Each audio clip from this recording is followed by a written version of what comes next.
Kerja dah bertahun tapi simpanan masih kosong? Mungkin anda tergolong dalam 3 golongan yang wajib simpan emas. Golongan pertama yang tak boleh menabung, simpan RM100, hujung bulan gaib. Bukan tak nak simpan tetapi selalu bocor. Solusinya, set auto debit, simpan emas senyap-senyap setiap bulan melalui akaun emas Gap di Publicol.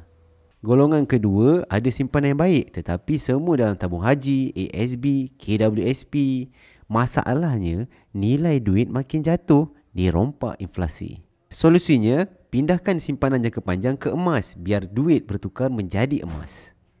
Golongan ketiga yang dah ada harta tetapi zero simpanan emas, umpama Titanic megah tapi tak ada lifeboat.